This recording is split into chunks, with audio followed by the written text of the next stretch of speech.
अम्मा बाद बिस्मिल्लाहिर्रहमानिर्रहीम। वान उबादा इब्न सामित रज़ियल्लाहु तआला अन्हु क़ाल क़ाल रसूलुल्लाह सल्लल्लाहु अलैहि वसल्लम व हौलहु इसाबतुम मिन असहाबी बायऊनी अला अल्ला तुशरिकू बिल्लाहि शैआ वला तसरिकू वला तज़नू वला तक़्तुलू औलादकुम वला तातू बिबुहतानिन तफ्तरूनहु बैन अयदीकुम व अर्जुलिकुम वला तासू फी मारूफ फमन वफ़ा मिनकुम फज्रु अलल्लाह वमन असाब मिन ज़ालिका शैअन फऊक़िब बिही फ़िद दुनिया फहुव कफ़ारतुल लहू वमन असाब मिन ज़ालिका शैअन सुम्मा सतरहुल्लाहु अलैहि फहुव इलल्लाह इन शाअ फ़अनहु व इन शाअ अक़बहु फबायानहु अला ज़ालिका मुत्तफ़क़ुन अलैहि। दा उबादा इब्न सामित रज़ियल्लाहु तआला अन्हु हदीस थे। देखे बशपको मबाहिस तो ख्याल कवई। अवल बहस अहवाल दरावी द हदीस शरीफ, द्वयम बहस मुख्तसर तशरीह द हदीस शरीफ।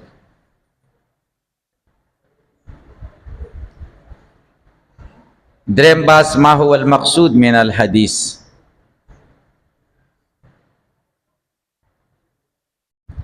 सलोरम बहस मुताबक़त द हदीस किताबुल ईमान से।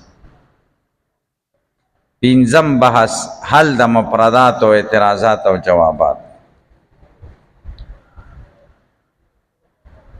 शपगम बहस व मसला खिलाफिया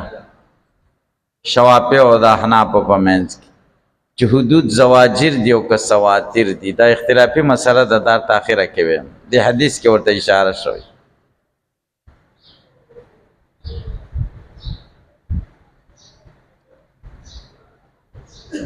अवल बात अहवाल दरावी द हदीस शरीफ। दे हदीस शरीफ रावी दे सय्यदना उबादा इब्न सामित अल खज़रजी अल अंसारी अल मदनी द मदीने मुनव्वरे द अंसारो द खज़रज कबीले सरे ताल्लुक़। इसमें कुनियत अबुल वलीद थे। द कदीम मुसलमानानो न दे।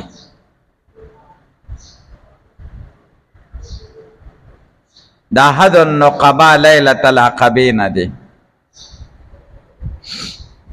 लैलतुल अक़बा के चे अंसारों के कम मशरान मुक़र्रर शिव यो पके देव। लैलतुल अक़बा पे जाने ताऊ सीरत किताबु न गोरे या उन्हें मुतालिया न कवई।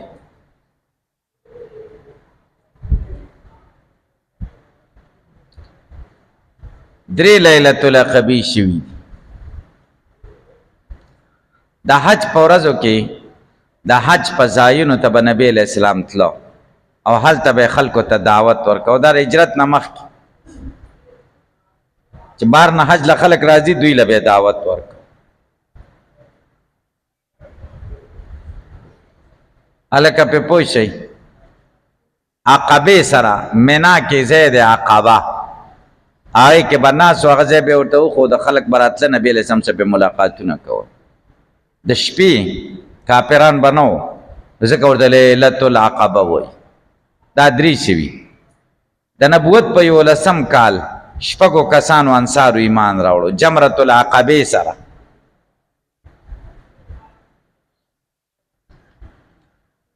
यौज़ेशो मिना द पासा बैत पदे वक्त के नो शपक अंसार मुसलमानान द्वा द औस और सलोर द खज़रज पद्वयम काल 200 कसान मुसलमानानो बयातम हो नबी अलैहिस्सलाम से 200 काल द नबूवत ब्या पद्रयम काल यानी द नबूवत पर दियार लसम काल द्वा या कसान रागलन दो शपो के बयातोश द्रे लैलतुल अक़बा शवे कना या लसम काल द नबूवत 200 और दियार लसम ब्या द हिजरत सलसलम शुरू। उबादा इब्न सामित हक़ मुबारक सहाबी दे चे बद्रयम लैलतुल अक़बा की द हुज़ूर सल्लल्लाहु अलैहि वसल्लम सर बयात करे थे। او سید الکائنات صلی الله علیه وسلم دا بیا نقیب یعنی مشر مقرر کا په بنی عوف قبیله باندې د بنی عوف قبیله مشر دیش 12 مشران په مقرر کړ د بنی عوف قبیله مشر عباده ابن صامت هغه مبارک صحابي دی چې دو صفته پکې وو اول دا چې بدری دی بدر کې شریک شوی او دیم دا چې لیلۃ العقبه کې شریک شوی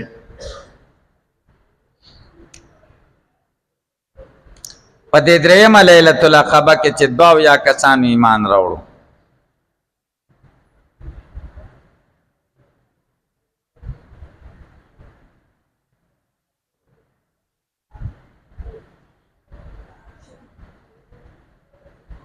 دوی نبی علیہ السلام ته د مدینه منورې د تلو دعوت ورکو چې قربان حال تراشه مونږ به په مال او جان حفاظت او خدمت کو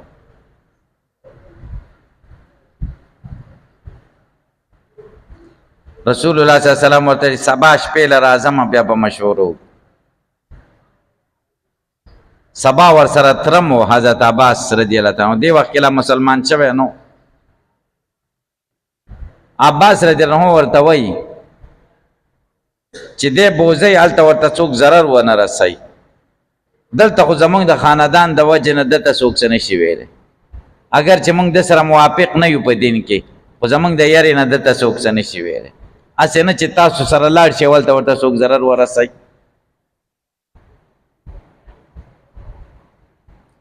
نو ټول انصار ورته ویلې نه مونږ به د دسې حفاظت کوو لکه د ښځو د بچو حفاظت چې سړی په ښځو بچو باندې سړی ځان قربانوي که نه اول دی قربان چې بیا ښځې او بچو ته دشمن رسي یعنې اول به مونږ قرباني کړو بیا به ده ته دشمن رسي بس وی ټیک شو دا د ذوالحجې میاشت شو حج میاشت شوه که نه را روانه میاشت بس بیا د محرم د میاشتې نه د هجرت سلسله شروع شو 2 څلور صحابه نبی علیہ السلام لېږل وایي ځئ مدینې ته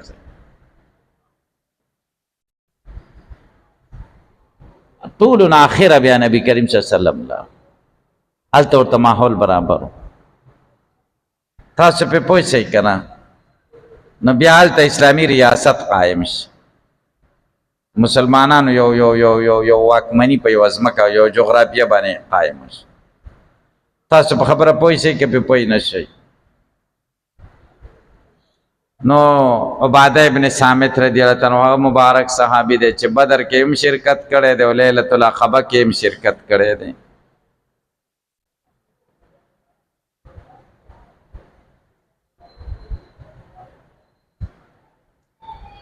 اصحاب الصفو ته د قرآن کریم تعلیم د تسپارل شوی و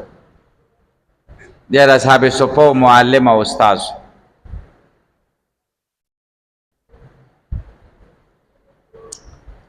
حضرت عباده رضی الله عنه په ټولو صحابه کرامو کې اوږد صحابي و قد په لحاظ سره څنګه اوږد و په خپلو لویشتو لس لویشتې و هر سړی په خپلو لویشتو ولویشتي څو لویشتي هلکه او دی لس لویشتې و اوږد و که ته پاڅه ته څو لویشتي ته لري دغه وکړه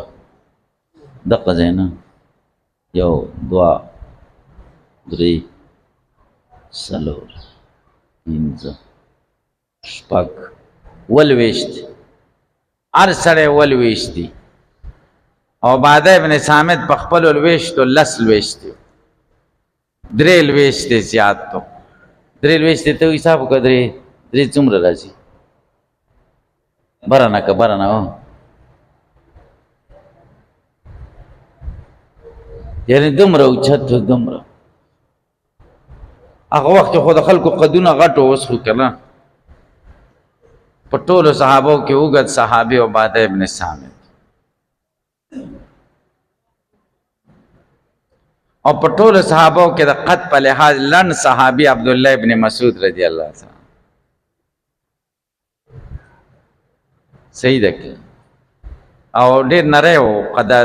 د خپې هم ډېرې نری نری وې لاسونه هم ډېر نري نري وو نبي علیه السلام خادم و نبی کریم صلی الله علیه وسلم به ویلې د علم ډک لوښی دی د علم نه ډک دی هلکه پې پوه نه شئ یو ځلې نبی علیه السلام سفر کې ویلې مسواک به څوک راوړي ابن مسعود ویلې زه به یې راوړم منډه کړه ابن مسعود ونې ته ختو مسواک نبی علیه السلام ته دا پنسې اوچتې شوې د پونډۍ ښکاره شي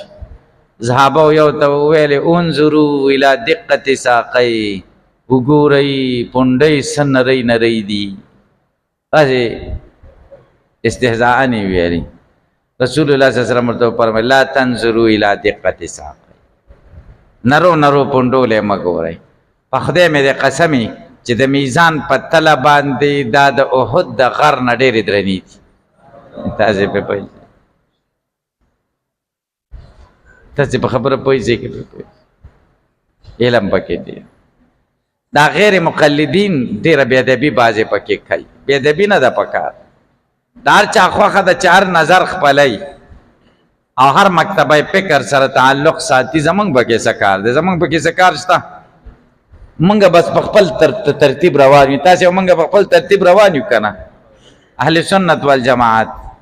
او بیا په اهل سنت والجماعت کې د امام ابو حنیفه رحمه الله په مسلک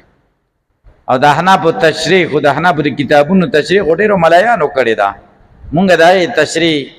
زمونږ هغه تشریح خوښه ده چې زمونږ د دیوبند د کابرینو کړې ده دیوبند ګورئ څه بیل دین نه دی او نه دیوبند بیل مذهب دی مذهب هم نه دی مذهب زمونږ حنیفي دی احناف یو خو د دیوبند علماو د حنیفي مذهب ډېره ښایسته تشریح کړې دغه زمونږ حنفي مذهب کې دا مفتابهي مسلې دي دا غیر مفتقوي دي دا ضعیفې دي د دې دا تشریح چې کړې ده او د حدیثو تشریح کړې ده یقین په خدای وکړئ چې دنیا کې وګرځئ پیدا به نه کوي داسې خلک بل د دیوبند خلک چغې وهي که نه د دیوبند دا قیسې خو هغه د دیوبند تقوا له نه ګوري چې د دیوبند علماو کې تقوا څومره وه هغوی کې انصاف څومره و هغوی کې علم څومره و هغوی کې د دنیا سره بې رغبتي څومره وه سړی حیران چې هغه واقعیات وګوري یقین په خدای وکړه چې سړی حیران شي یعنې هغه د صحابو او د اسلافو د عملي ژوند چې کوم تیر شوی دی د هغې عملي نمونه د دیوبند د کابرین بس تاسې په خبره پوه شئ نو زمونږ او ستاسې هم دقه سوچ دی او فکر هم دی او نو دار سړی خپل سوچ دی مونږ یې څه کوو روان دي پسې خو بېادبي خو نه ده پکار که پکار ده او بیا د نبي علیه السلام بېادبي کفر دی که نه او د صحابو بېادبي چې سړی کوي دا بده خبره ده که ښه ده بیا د دین د امامانو بېادبي بېادبۍ نه دی خدای موږ او تاسو وساتي ګورې بېادبۍ نه به ځان ډېر ساتي اختلاف کوئ دا څه بده خبره نه ده خو بېادبي مه کوئ استاد سره هم اختلاف کېږي د عالم سره هم اختلاف کېږي تاسې پې پوه شئ دا څه بده خبره نه ده خو بېادبي ډېره بده خبره ده دا محروم کېږي سړی از خدا خواهیم و توفیق ادب که بې ادب محروم گشت از لطف رب د خدای نه وایي ادب غواړم بې ادبه د خدای د مهربانۍ نه لرې دی نو دا بې ادبه غیر مقلدینو کې بعضې بې ادبه دي بعضې به ووایي بعضې ټول نه ګورې با ادبه خلک به هم پکې که نیکان خلک هر چا کې شته ښه خلک هغوی وایي دا رب الیدین حدیث زمونږ چې دی د ترک رب الیدین دا دغه نقل کړی دی ابن مسعود روایت هغه وایي نبی علیه السلام ابن مسعود ته نه ښکارېده ځکه نه ابن مسعود ټیټ و نبی علیه السلام خو ډېر جګ و نو ده چې ورته کتل وایي داسې به ورته ښکارېده ما یو طالب ما ته ویلی استاد وایي موږ له به درس کې ویلی چې ابن مسعود خو په مانځه کې به بیا داسې کتل ورته که نه وایي ډېره بېادبي وکړه یو طالب ما ته قسم دی چې داسې وي وایي استاد ورن په مسند ناست او داسې بېادبي وکړه چې هغه خو ټیټ و هغه ته نبي علیه السلام نه ښکارېده چې رب الیدین کوي که نه کوي نو ځکه یې د ترک رب الیدین حدیث نقل کړی هلکه تاسو پې پوه شئ او د رب الیدین حدیث چا نقل کړی عبدالله ابن عمر رضی الله عنه عبدالله ابن عمر او عبدالله ابن عمر په هغې وخت کې کشر و که مشر و ولس اتلسو کلو ولسو یا تلسو کلو یا شپاړسو کلو او مشران په مخ کې سپونو کشران مشرانو لپریدي که کشران مخ کې ولاړي مشران. نبی علیہ السلام بس ویلي لیلینی منکم اولو الاحلام والنهى، د علم او د عقل خاوندان د ما سره نږدې ودرېږي. نو مخکې سپونو کې به مشران صحابه وو. عبدالله ابن عمر خو کسر صحابي وروسته به ولاړو. مونږ دا نه وایو چې هغه رب الیتر کې رب الیدین نه دی لیدلی، مونږ دا نه وایو، خو دا ده چې هغه کشر و. عبدالله ابن مسعود نبی علیہ السلام ته خوا کې ولاړو، ځکه د نبی علیہ السلام په ژوند کې به عبدالله ابن مسعود حالاتو کې راځي د رسول الله صلی الله علیه وسلم ژوند کې به د فتوی ورکول. او نبی علیہ السلام وایي استقرأوا القرآن من اربعتين، د څلورو کسانو نه قرآن زده کوي، یو پکې ابن مسعود. نبی علیہ السلام خپل کوته وایي قرآن د دې څلورو نه زده کوي. نو لوړ صحابي عباده ابن صامت ته دې کې مې خبره درته کوله. غزوه بدر، غزوه احد، خندق او ټولو غزواتو کې شریک شوی. حضرت عمر رضی الله عنه په خپل دور خلافت کې د شام والی مقرر کړ. حمص کې مقام رمله کې یا فلسطین کې یا بیت المقدس کې وفات شي. په 4 او یا 3 هجری کې د 2 کالو په عمر 180 حدیث د دنه روایت شوی. شپږ متفق علیه دي چې بخاری او مسلم دواړو کې شته. 2 کې امام بخاری او 2 کې امام مسلم متفرد.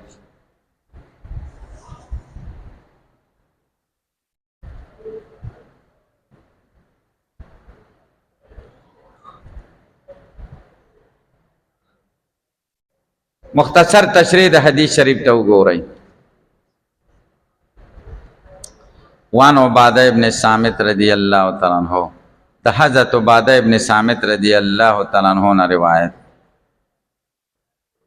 قال دی وی قال رسول اللہ صلی اللہ علیہ وسلم،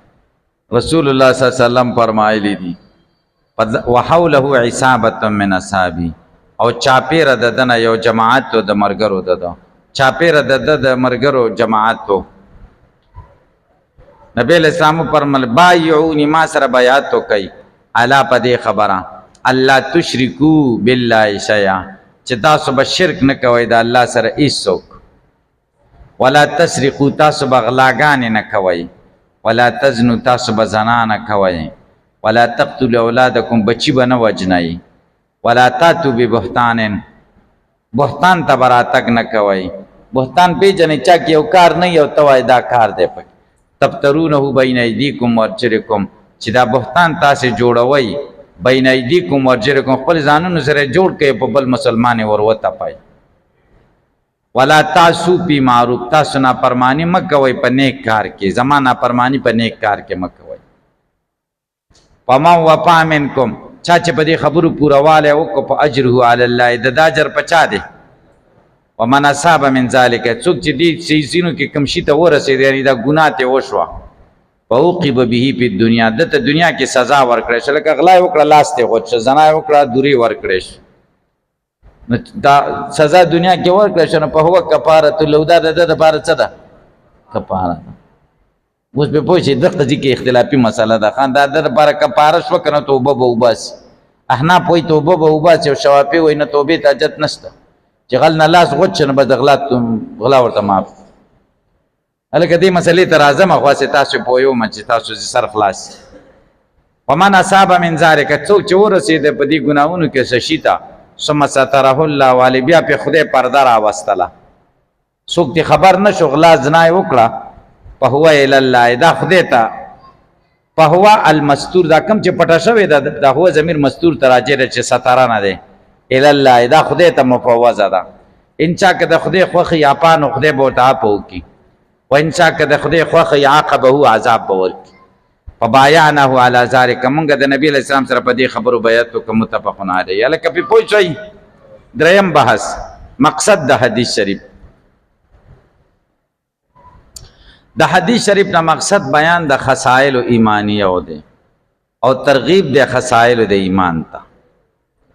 او ترهیب د منهیاتو نه.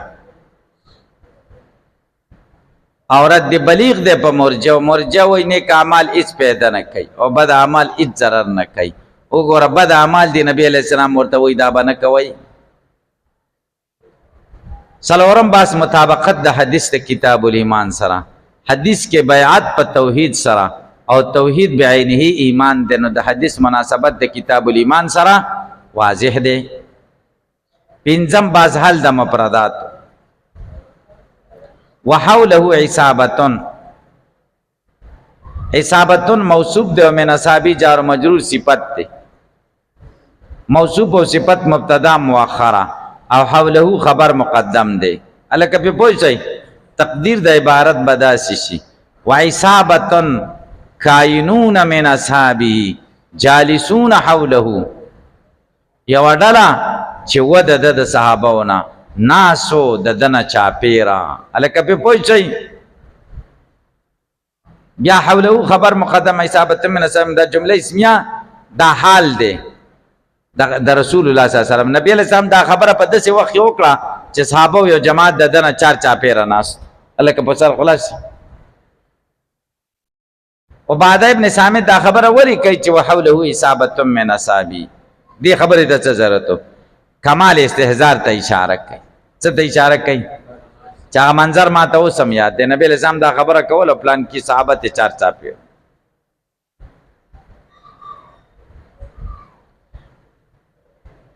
عصبتن یا اصابتن بعض مراتب د عدد نه اجمالی تعبیر دی لسنه تلويخ ته پوری دی ته اصابه وای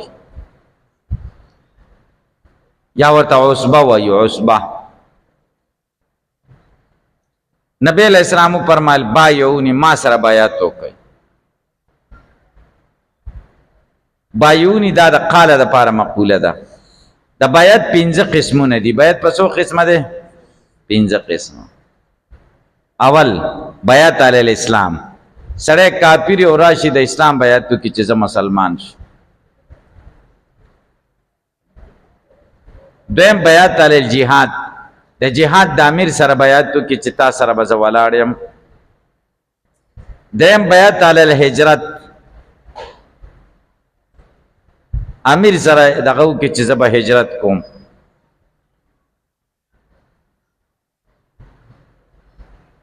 سرورم بیعت علی الخلافت بادشاہ سره بیعت کی چې ستا خلافت او بادشاہي زمانم پنځم بیعت علی التزام الطاعات و ترک المعاصی بیعت کی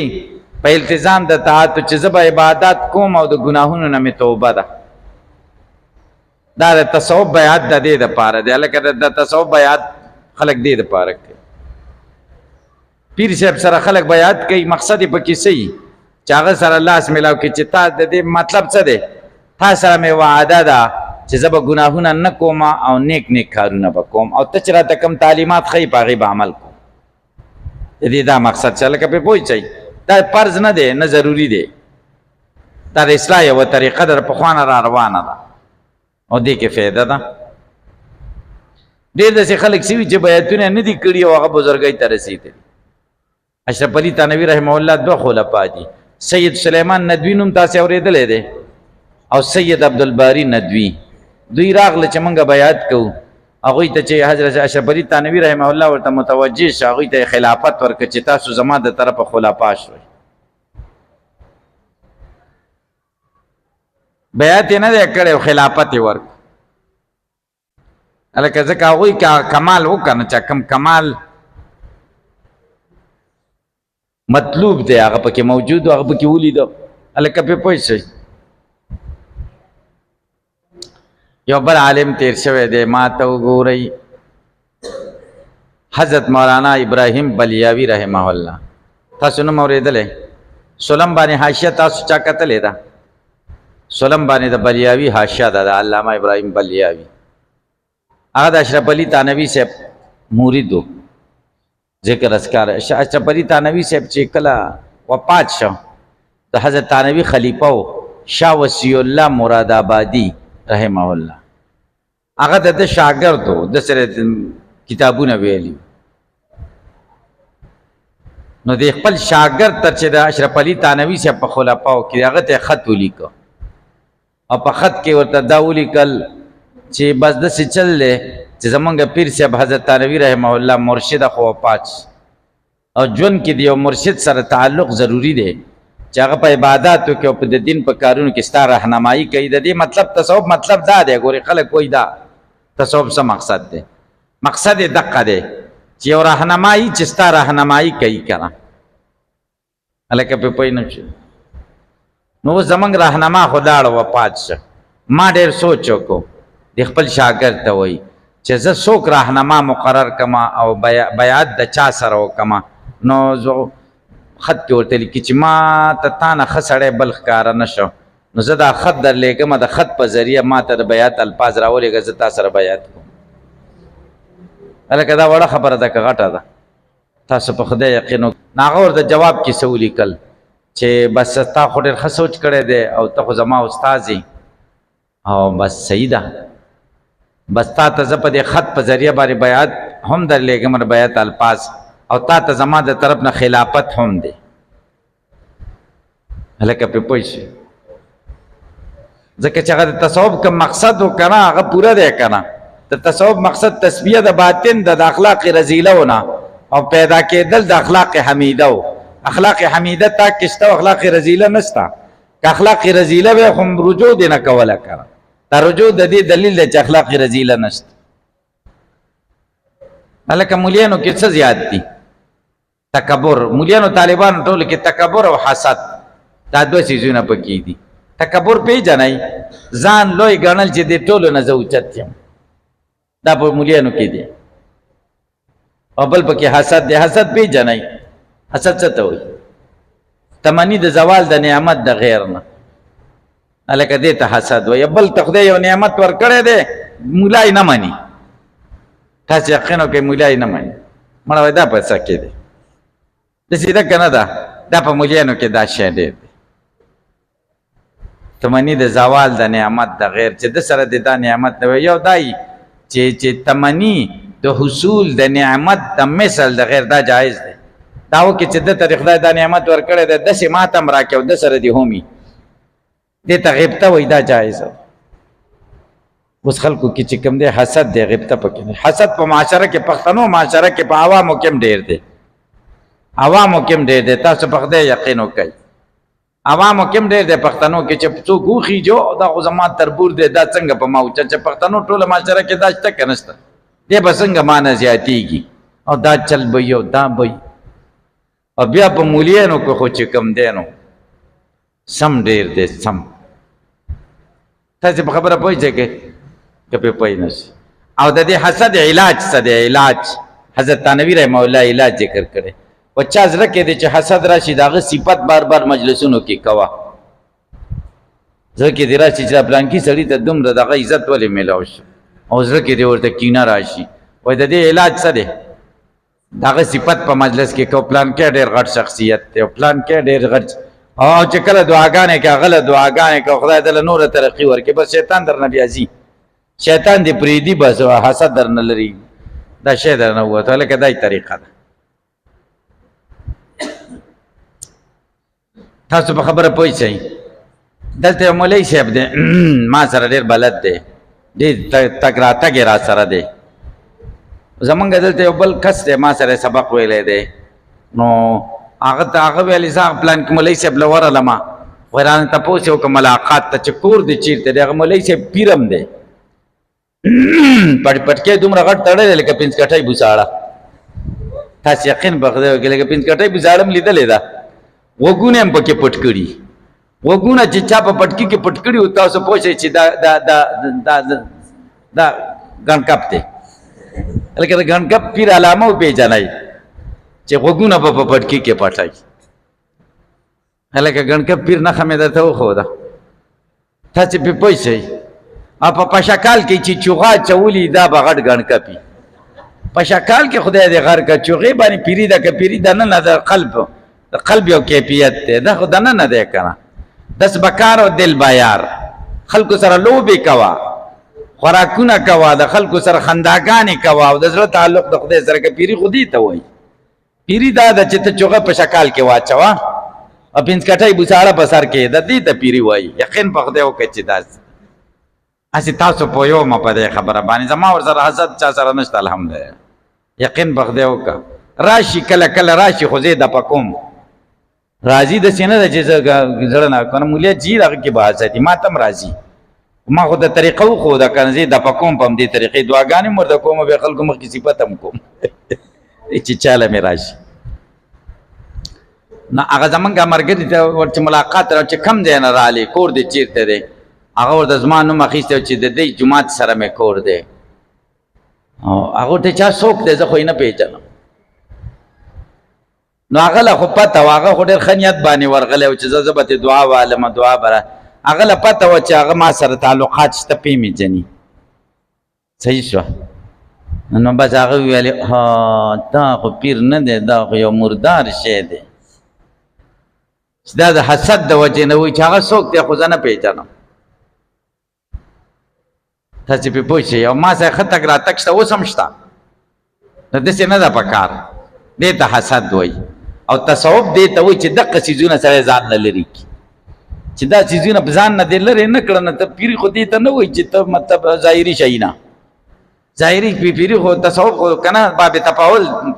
مصدر دی که نه او د باب تفاول خاصت شی ده تکلف دی تصوف څه معنا ده تکلف سره ځان صفا کول ځان کې صفایي راوستل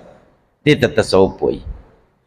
لکه تاسو پې پوه شئ چې دا رواجي شی نه دی اوس خو مولیان چې چا سره بیعت کوي بیعت دې دپاره کوي چې دا به زر خلافت راکړي بیعت د خلافت دپاره کوي تاسو ته لکه دا پته شته د دې خبرې یقین په خدای وکړه بیعت د خلافت دپاره کوي بیعت کې خلافت ضروري ده که اصلاح ضروري ده بیعت خلک څه دپاره پیر سره خلک تعلقات څه دپاره ساتي چې زما اصلاح وشي د ده دا رنګ په ما راشي لکه ده کې چې کوم رنګ دی دا په ما راشي دا رنګ او د پیر د صحیح پیر دای چې سړی ورسره میلاو شي ملاقات وکړي او بیا ترې راشي نو یو هفته دوه هفتې سړی څنګه وي عباداتو کې سړي دلچسپي که نه وي دا نیک سړی دقه مقصد دی دا نه چې ته وایي ما له د خلافت راکړه لکه هغه داسې خلافتونه داسې اسانه دي خلافتونه خو بیا لکه مدرسین خلافتونه کولی شي خلافتونه د طالبانو سره ګپ هم لګوو چې پیر شي خو بیا به د تندی تریو نیولی رو رو به خبرې کې او مرید به بیا وایي حضرت صاحب داسې وفرمایل تیزې خبرې په هم لکې داسې نه که رو به خبرې کې بل مرید به ناست وي حضرت صاحب داسې وفرمایل او سر به دې ښکته نیولی دا چا د لاسه کېږي دا تاسو کولی شئ څه خو یې نه شم کولی یقین وکړه صحیح ده لر دې پولو پولو ورته ګرځئ دننه مه ورننوځئ دا پوله نه وي دې تصوف ته په دې پولو پولو ګرځئ دې پولو پولو یعنې رابطه ورسره ساتئ تعلق خو ځان نه سم پیران مه جوړوئ بیا سبق نه شئ ویلی ځان سم پیران لکه پیر صاحب داسې ده که نه ده یو نیم پکې ښه دی یو نیم پیر یې ضرورت دی ورته که نه تاسې پې پوه شئ زه خو ورته خپله په دې پولو پولو ګرځم داسې ډېر دننه نه ورننوځم صحیح ده او الحمدلله د دویمې درجې نه د هدایت النحو د کال نه چې ما هدایت النحو ویلې ده هغه وخت نه اوسه پورې زما تصوف سره تعلق دی خو کله زما دا خواهش نه دی راغلی چې زه د خلیفه شم خلافت دې ما ته میلاو شي او زما د مریدان او مریدان خو شاه منصور شیخ خو هغه ویلې چې مریدان خو ګډي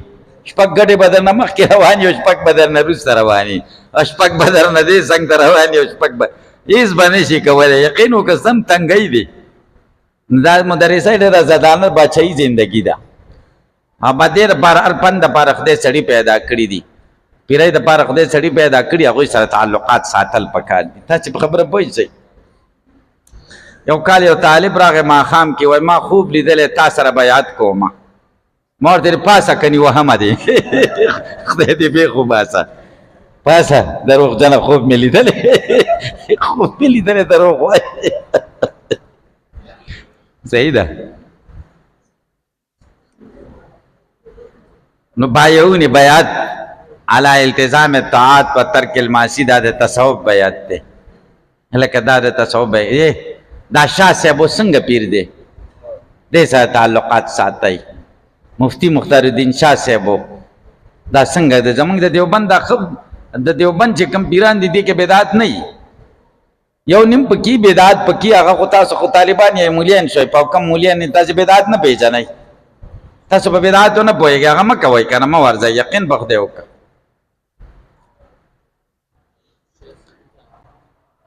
پیر ذوالفقار صاحب کتابونه ګورئ تاسو کتلی دغه کتابونه دغه هم کتلی دی خطبات فقیر دغه کتابونه ګورئ صحیح دي تاسې پې پوه شئ داسې نور پیران دي مولانا زکریا صاحب خلفایي دا بعضې پکې بدعات دي که نه داسې بدعتیان شته په دې پیرانو کې که نه هو بس داسې چل دی که زما خو خپل ځاني دا نه ده خوښه دا پیران چې که نه الا الله الا الله الا الله دا مې نه ده خوښه تاسې پې پوه شئ اللهو اللهو زه دا خو اسم مفرد دی که نه فایدې شته با ذکر جهري ذکر چې کم دی موږ مجلسونو ته ځو کیږي خوندم کوي خو زما خپل ځاني ذکر جهري م نه دی خوښ بس ذکر خفیه ذکر د زړه ذکر مراقبات دا مزه کوي تاسې پې پوه شئ جهري ذکر هم مزه نه راکوي بس هر چا خپل یو ترتیب دی که نه بس دا څنګه ته وایي هو به دا د هغوی خپل ترتیب دی که نه خو دا ثابت نه دی لکه چې شی نه ثابت هغه صحیح نه دی اوس الا الله کم ځای کې راغلي الا الله الا الله ما ډېرو نه مې تپوس وکړ چې د دې ما پویه کوي الا الله دا خو مستثنا شو مستثنا من هوی شی ده مستثنا من هوی مخکې ذکر ده که نه مخکې د لا اله الا الله ذکر وکړي او بیا ورپسې الا الله الا الله وایي دا چېرته صحابو کړي دي دا الا الله ذکر تابعینو کړي دي الا الله دا نشته پکې لکه تاسو دویمه خبره دا ده ما ته وګورئ زه نورې خبرې ډېرې دي خو زه پرېږدی ورکې که تصوف سره تعلق ساتئ د نیکو پیرانو سره او مطلب دا چې خو پیرانو سره فایده پکې شته او بیعت علی التزام طاعت و ترک المعاصی دا ثابت دی الا الله تشرکو نه دا شیئا مفعول به دی او یا مفعول مطلق دی که مفعول مطلق شي نو فعل مشتمل دی په دې د قبیلې د استعمال د کل نه په جز باندې اشراکا شیئا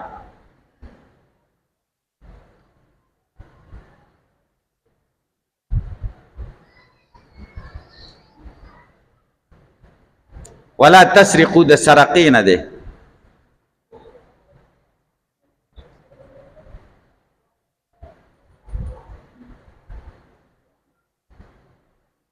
سرقې تعریف اخذ مال مملوک محرز خفیه د چا مال مملوک چې هغه ساتلی خفیتن یې واخلې دې ته غلا وایي ولا تقتلوا اولادکم بچی مه وجنئ هغوی به بچي وجل که نه واذا بشر احدهم بما ضرب للرحمن يتوارى من القوم من سوء ما بشر بها يمسك على هون ساء ما يحكمون او خدای وی ولا تقتلوا اولادکم من املاق بل ځای کې وی ولا تقتلوا اولادکم خشیة املاق دا ولې دوه ځایه وی یو ځای کې من املاق وی بل ځای کې خشیة املاق املاق فقر ته وی بچی مه وجنئ د فقر د وجنه بل ځای کې وایي بچی مه وجنئ یرې د فقر نه وایي دوه قسمه خلک دي یو مالدارو او یو فقیرانو به ولې وجل من املاق فقر د وجې نه چې زه به څه خورم دا به لا څه خوري او زوی خو به ځان له ګټي کړه او دویم مالدارو به ولې وجه مالدار به د فقر نه یریدل چې د لوریانو د رزق ورکړم نو پیسې به مې کمې شي ولا تقتلوا اولادکم خشیة املاق دې کې خطاب دی چاته اغنیاء ته ولا تقتلوا اولادکم من املاق کی خطاب د چاته بس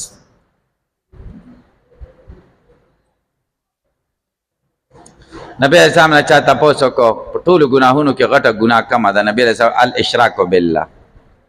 بیا ورته وي ثم ماذا بیا کم ګناه ده وینتزنی حلیله تجارک د گاونډي د خزي سره زنا کول دا ډیر بیا ورته بیا کم ګناه ډیر لوی ده وین تقتل ولدک خشیة ان یاکل معک بچه وجنه د دې یری نه چې تما سره به خوراک کوي دی به څه خوري اوس به تاسو اعتراض واري چې حدیث کې خود منهیات ذکر دي مامورات یې ولې ذکر نه کړه ټول منهیات دي کنه جواب دار چې منهیات دا تخلی عن الرذائل او مامورات تحلی بالفضائل او تخلی مقدمه ده د چانه تحلی ولا تاتوا ببهتان تفترون بین ایدیکم ورجلکم سمانا ده بین ایدیکم ورجلکم اول مطلب دار چې خپل نفس سره بین ایدیکم ورجلکم نه مراد شه ده نفس ده بهتان مه راوړئ د خپلو ځانونو نه. بیم مطلب بین ایدیکم ارجلکم نه مراد قلب دی، ځکه قلب د خپلو د لاسونو په منځ کې دی که نه. ولا تاتوا ببهتان، راتګ په بهتان مه کوئ بین ایدیکم ارجلکم، چې د زړه نه یوه خبره جوړه کوي په بل ور وتپئ. دریم مطلب مراد داسې تهمت مه جوړوئ چې مخامخي بین ایدیکم ارجلکم، خپې او لاس ستا بل سړي ته مخامخ دي چې تاسو بهتان راتګ مه کوئ بین ایدیکم ارجلکم، مخامخ په مخامخ. مخامخ سړي ته وایي تا دا کار کړی هغه نه یې کړی، بهتان دې ورپورې وتاړه. څلورم مطلب بین ایدیکم نه مراد زمانه حال ده او د ارجلکم نه مراد زمانه استقبال ده. بهتان مه کوئ بین ایدیکم په اوس وخت کې مه کوئ، او ارجلکم په راتلونکي وخت کې بهتانونه مه کوئ.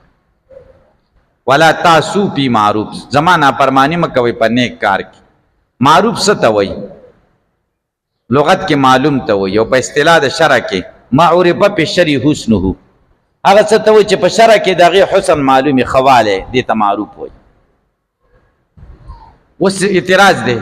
چې نبی علیہ السلام وایي په نیک کار کې زما نافرماني مه کوئ، ولې نبی علیہ السلام خلکو ته د بد کار امر څه کوي؟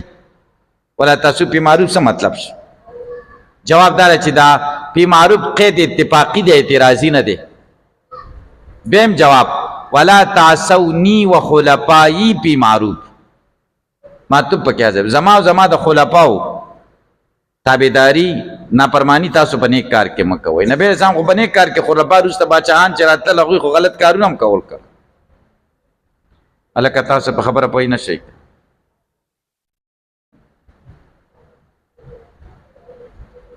اجرو علی الله، چا چې دا کار وکړو نو د اجر په الله دی. معتزله وایي علی الله کې د الله د څه د الله د څه لپاره دی؟ وجوب دپاره. اجر په الله واجب دی، وایي ثواب د مطیع په خدای واجب دی، او عذاب د عاصي په خدای باندې څه دی؟ واجب دی. موږ خو د وجوب قایله نه یو کړ، دلته وایي اعلی، موږ وایي د اعلی د وجوب دپاره دی،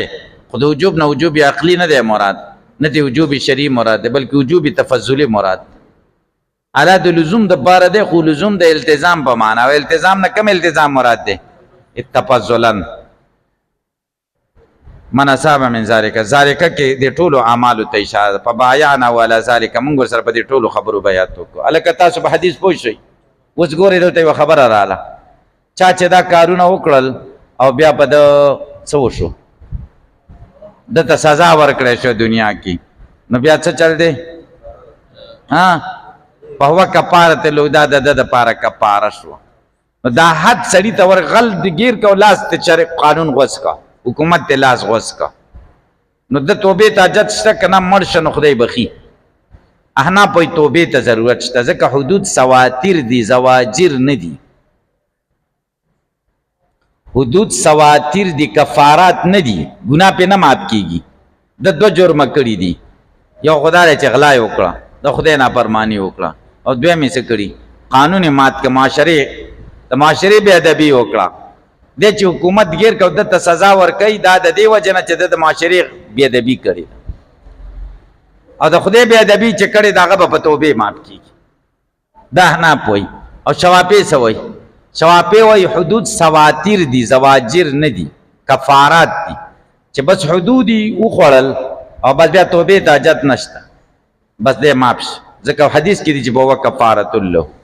هلکه پې پوه شئ. که زمونږ د احنافو دلایل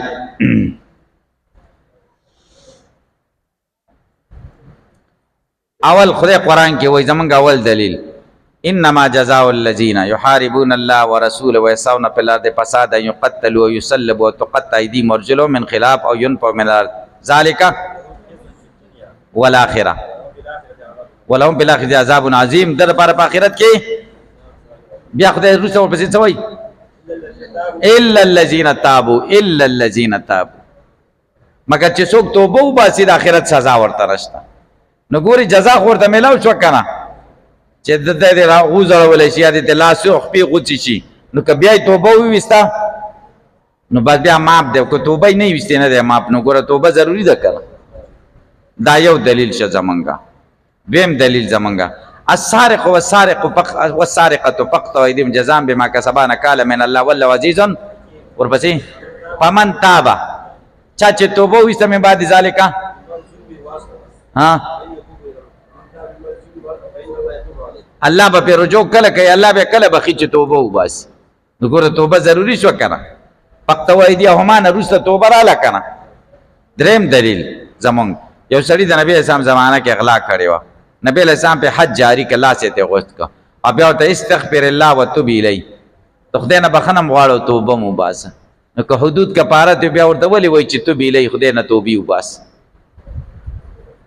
څلورم دلیل زمونږ مسند احمد کې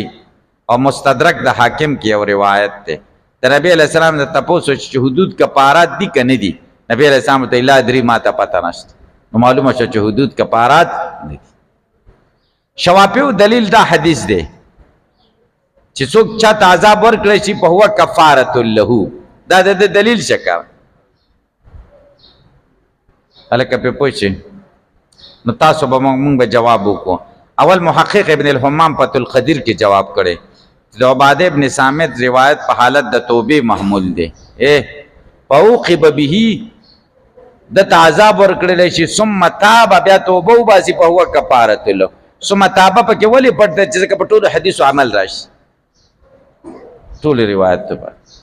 بهم جواب په هو کفاره له دا شارح حکم رجائی بیان کړي دی زما امید ده چې دا بدر بار کفارش یقین نه دی دریم فوقبنا مراد حد نه دی بلکې مراد مصائب او علام دی عینی رایه دا چا رایه ده